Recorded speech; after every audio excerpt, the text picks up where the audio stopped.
Your morning cup of tea isn't what you think it is.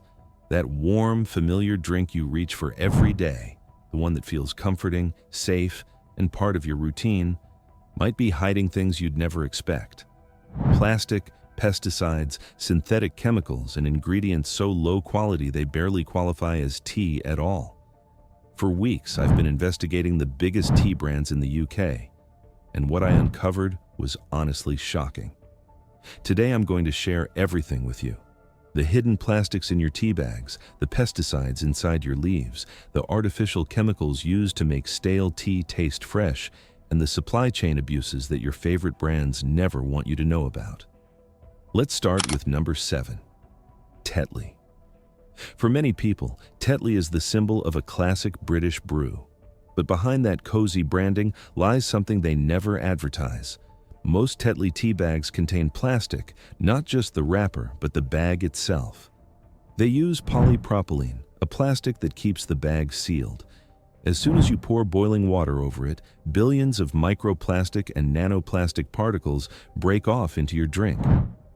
A study from McGill University found that a single plastic tea bag can release around 11 billion microplastic particles into one cup. Scientists have already found microplastics inside human organs and even placentas. This isn't harmless. Early research links microplastic exposure to inflammation, hormonal disruption, and potential long-term health risks. And then there's the tea itself. Tetley doesn't use whole leaves, they use tea dust, the tiny leftover fragments that fall to the bottom during processing. Dust has almost no natural flavor left, so Tetley boosts the taste with natural flavourings, which are really lab-engineered chemicals designed to taste like tea. Tests have also discovered pesticide residues, including chemicals associated with nerve damage, hormonal issues, and cancer. Yes, the levels are technically legal, but legal doesn't necessarily mean safe. It simply means the company won't be punished for selling it. Number 6, PG Tips. PG Tips likes to market itself as the people's tea, reliable, simple, everyday British comfort. But those pyramid bags they brag about, they're made of plastic mesh.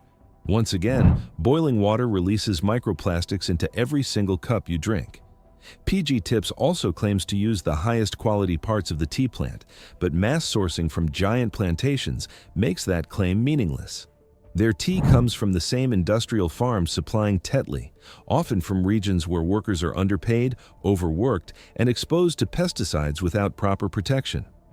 And just like Tetley, PG Tips uses heavily processed leaves, blended in giant factories to create identical taste every time. Real tea naturally changes from harvest to harvest. PG Tips tastes the same because it's engineered, not grown. Independent testing found residues from 17 different pesticides, including ones banned in the EU. Many of their flavored teas are made with synthetic compounds, not real fruit, not real herbs, just chemically recreated flavors poured onto dusty leaves. Number 5, Twinings Every Day. Twinings has been a respected name for centuries, but their everyday line is not the refined tea people imagine. It's the budget range, created to compete with Tetley and PG Tips, and the cuts show. Tests have found over 30 pesticide residues in various Twinings products, including chemicals linked to neurological effects and reproductive harm. Their tea bags still contain plastic, many are bleached, and the tea inside is often stale, stored in warehouses for months or even years before reaching your cupboard. To mask that staleness, Twinings adds natural flavourings, which again are usually lab-made copies of real flavors. You think you're getting bergamot? You're actually drinking a chemical designed to taste like bergamot. Twinings knows how to make genuinely good tea, but they save that for their premium lines, not for what most people actually buy. Number 4, Yorkshire Tea. This one hits people emotionally. Yorkshire Tea has a fiercely loyal fan base, but despite the branding, the tea itself isn't grown in Yorkshire. It's sourced from the same industrial plantations as every other mass-market brand, and much of it comes from farms where labor violations have been reported.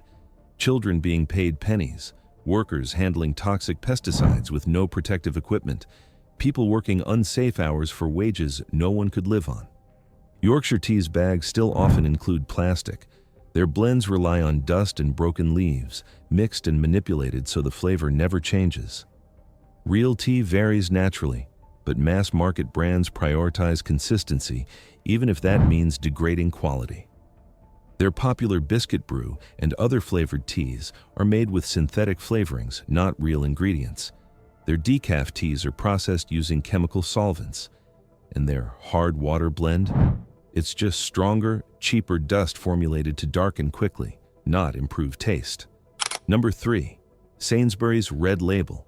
Supermarket teas are usually low quality, but Sainsbury's Red Label stands out in the worst way.